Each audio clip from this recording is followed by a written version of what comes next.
All right, we're working on a 1982 Volkswagen Rabbit.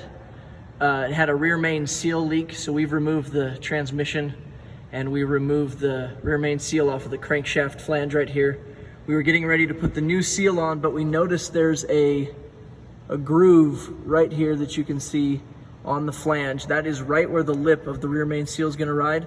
So even if we put a new seal on this, we could still have a leaking problem. So what we're gonna have to do is we're gonna have to put what they call a Speedy sleeve on.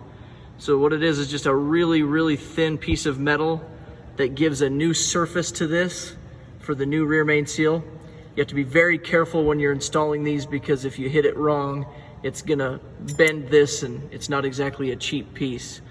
So I'm gonna show you how to install a Speedy sleeve, and we'll get going on that right now. All right, so we've kind of placed the Speedy sleeve right on the end so it's kind of holding itself.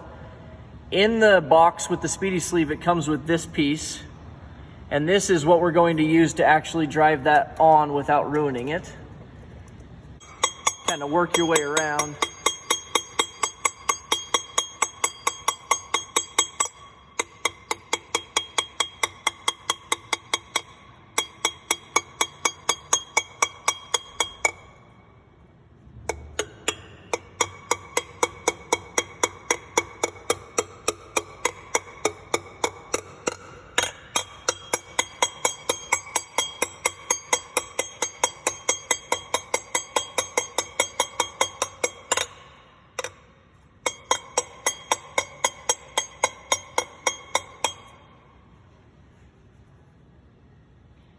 Okay, so that's how you install a Speedy sleeve.